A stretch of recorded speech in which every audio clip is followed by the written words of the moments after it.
बड़े बड़े पदाधिकारी हैं वो ज़्यादातर स्वर्ण हैं।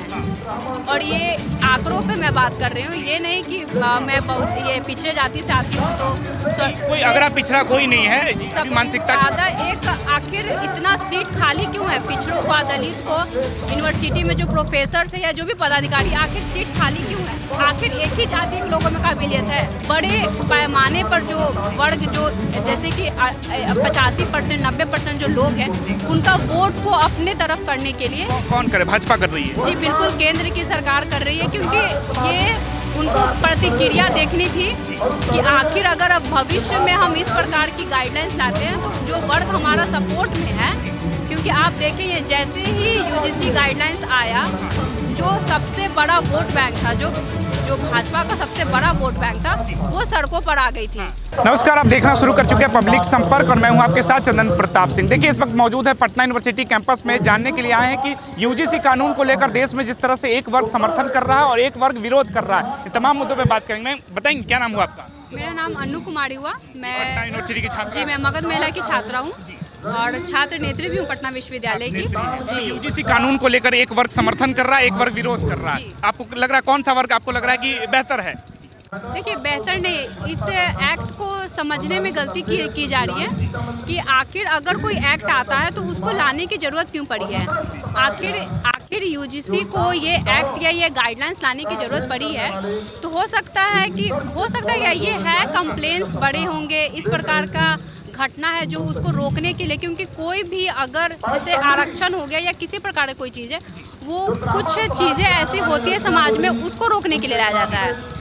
तो यूजीसी को ये चीज़ लगा कि अगर विश्व यूनिवर्सिटी में इस प्रकार का भेदभाव होता है, ना सिर्फ ये किसी पे कंप्लेन करके या किसी को ह्यूमिलिएट किया जाता है, ये इससे नहीं जोड़ा जा रहा है। जो एक समान अधिकार की बात कर रही है यूजीसी कि इससे हम लोग आज हम 21वीं सदी में हैं, तो आखिर समानता कैसे आएगी जब विद्या जैसे मंदिर में, ये विश्व यूनिवर्सिटी है, यहाँ पे विद्या के मंदिर में आप जातिगत, क्योंकि छात्र की कोई जाति नहीं होती है, तो आप उसको एक किसी को पर्टिकुलर कास्ट से कंडक्ट करके आप अपने आप को उच्च और दूसरे को नीचे देखते हैं। जैसे ब्राह्मणवाद और मनुवाद कोई किसी जाति विशेष का नहीं है। हम ये नहीं कर रहे कि ये स्वर्णों के लिए ही है, ये एक विचारधारा है जो छात्र अभी अपने मन में, जैसे कि अगर मैं यादव हूँ और मैं सोचूंगी कि मैं कुर्मी से बड़ी हूँ जी, अगर कोई पासवान जाति का है वो सोचेगा कि मैं रविदास से बड़ा हूँ।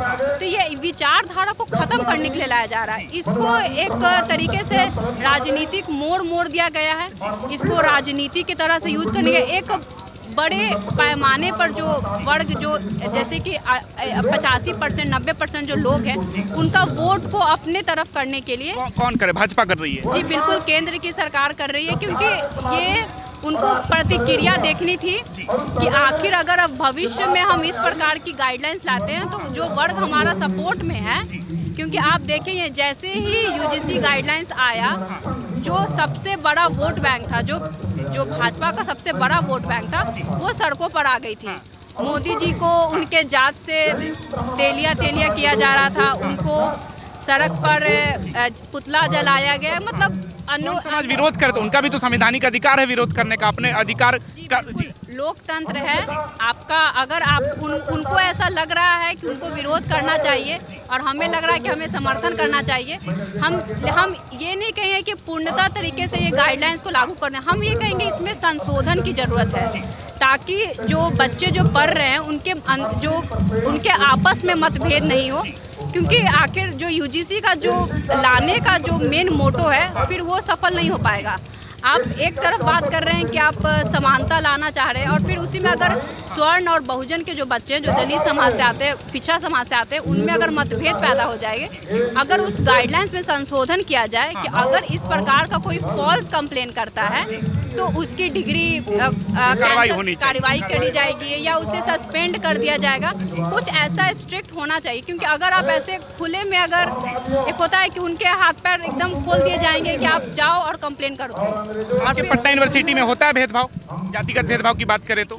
हाँ, ये सब जगह पे है। थोड़ा ना बहुत झगड़ा ये सब नहीं बोलेंगे, लेकिन एक भावना है जो एग्जिस्ट कर रही है यूनिवर्सिटी में कि हम उच्च हैं, अगला आदमी नीच है। आपके साथ कभी भेदभाव हुआ, जातिगत भेदभाव? नहीं, हमारे साथ नहीं हुआ है, लेकिन जो ज़्यादा दलित समाज से जो बच्चे आते हैं या तो उनके उस नज़र से देखा जाता है। एक होता है कि ये आगे कैसे बढ़ गया, ये ज़्यादा पढ़ लेगा, फिर ये हमारे बराबरी में बैठेगा। तो ये एक भावना है। आप 21वीं सदी में जी रहे हो, आपको कैसे देश का विकास होगा, राज्य का विकास होगा, उस पर बात करनी चाहिए। क्योंकि अगर कोई योग्य है और वो किसी भी जाति से आता है तो उसे उस पोजीशन मिलना चाहिए, उसे काम करने का अवसर मिलना चाहिए, ना कि इसलिए कि उसका टाइटल देख करके कि हमारे समाज से आता है या हमारे समाज से नहीं आता, या उच्च जाति का है नीचे जाति का है। क्योंकि अभी हम देख रहे हैं कि एडमिनिस्ट्रेशन जो भी बड़े बड़े पदाधिकारी हैं वो ज़्यादातर स्वर्ण हैं। और ये आंकड़ों पे मैं बात कर रही हूँ, ये नहीं कि मैं बहुत ये पिछड़े जाति से आती हूँ तो कोई अगर पिछड़ा कोई नहीं है, सब मानसिकता ज़्यादा एक आखिर इतना सीट खाली क्यों है पिछड़ों को, दलित को, यूनिवर्सिटी में जो प्रोफेसर है या जो भी पदाधिकारी, आखिर सीट खाली क्यों है? आखिर उनको भरा जो क्यों लोग नहीं बैठे हैं वो अपनी काबिलियत से बैठे हैं या क्या लग रहा है आपको? देखिए एक नहीं, काबिलियत अगर काबिलियत होती है तो आखिर एक ही जाति के लोगों में काबिलियत है। आखिर पढ़ने में तो सभी बच्चे होते हैं। आप एक जो मेजॉरिटी में जो लोग हैं, क्या उन्हीं में काबिलियत है और बाकी लोग नहीं पढ़ रहे